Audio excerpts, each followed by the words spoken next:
네, 주요 이슈를 골라서 이해하기 쉽게 키워드로 풀어보는 뉴스픽 시간입니다. 보도국 한보선 기자 나와 있습니다. 자, 한 기자, 오늘 키워드는 뭘 가져왔습니까?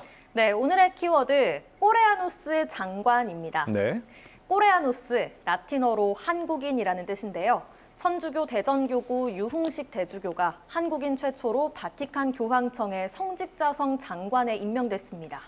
한국인이 교황청의 장관이 됐다. 대단한 일인 것 같은데 정확히 어떤 뜻인지 모르겠어요. 설명해 주시죠. 네.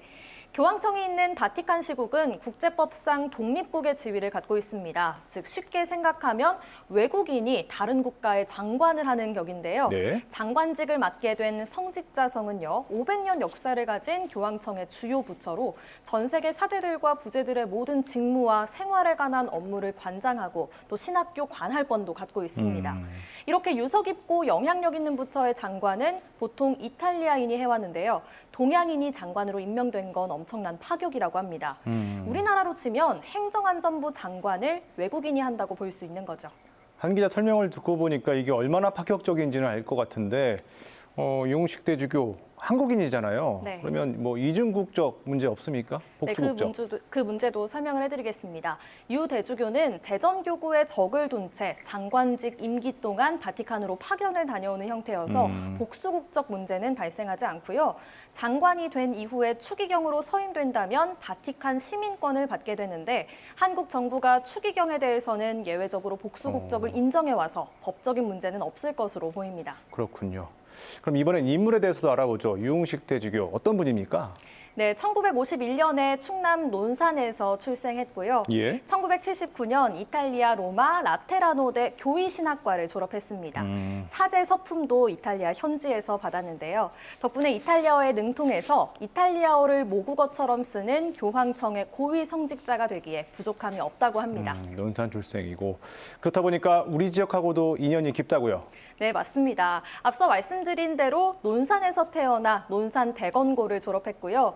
이탈리아 유학 뒤 대전 가톨릭대 교수와 총장을 거쳐 2005년 4월부터 지금까지 천주교 대전교구장을 맡고 있죠. 덕분에 지역의 천주교 신자들은 동양인 최초의 바티칸 장관을 대전에서 배출해 뿌듯하고 영광스럽다며 한껏 기대감을 나타냈습니다.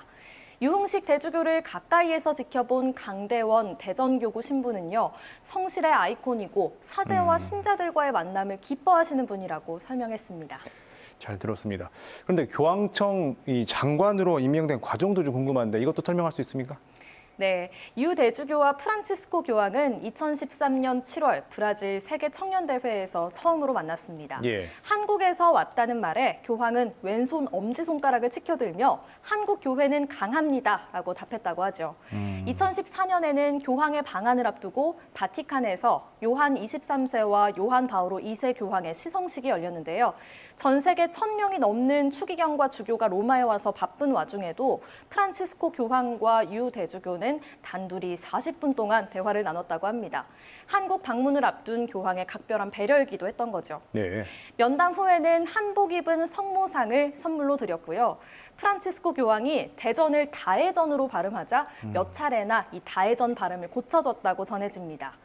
그해 8월 교황 방한 때 당시 유 주교가 당진 솔뇌성지 등을 직접 안내했고요. 올해 4월 교황청을 방문했을 때 교황이 성직자성 장관직을 제안했다고 합니다. 유흥식 대주교는 당시를 망치로 머리를 강하게 얻어맞은 것처럼 멍했다고 회상했습니다. 그렇군요. 잘 들었습니다. 근데 그럼 유흥식 대주교 한국에 있는데 한국에서 장관직을 수행하는 겁니까? 아니면 로마로 넘어가서 장관직을 수행하는 겁니까? 네, 넘어가서 장관직을 수행합니다. 다음 달 말에 로마로 떠나서 8월 초부터 장관직을 수행할 예정입니다. 유 대주교는 한반도 평화에도 큰 역할을 할 것으로 보이는데요. 프란치스코 교황이 북한 방문 의지를 보이고 있기 때문입니다. 교황은 문재인 대통령으로부터 전해들은 북한 김정은 국무위원장의 초청 의사에 기꺼이 승낙한다고 답했는데요. 하노이 북미 회담 결렬로 상황이 주춤해지긴 했지만 방북 의지는 여전하다고 합니다. 실제로 유 대주교는 교황님의 방북을 주선하는 역할이 맡겨진다면 적극적으로 노력하겠다고 밝혔는데요. 유 대주교가 교황청과 한국, 북한을 잇는 가교 역할을 하길, 그래서 한반도에 다시 한번 평화의 바람이 불어오길 기대해 봅니다. 지금까지 뉴스픽이었습니다.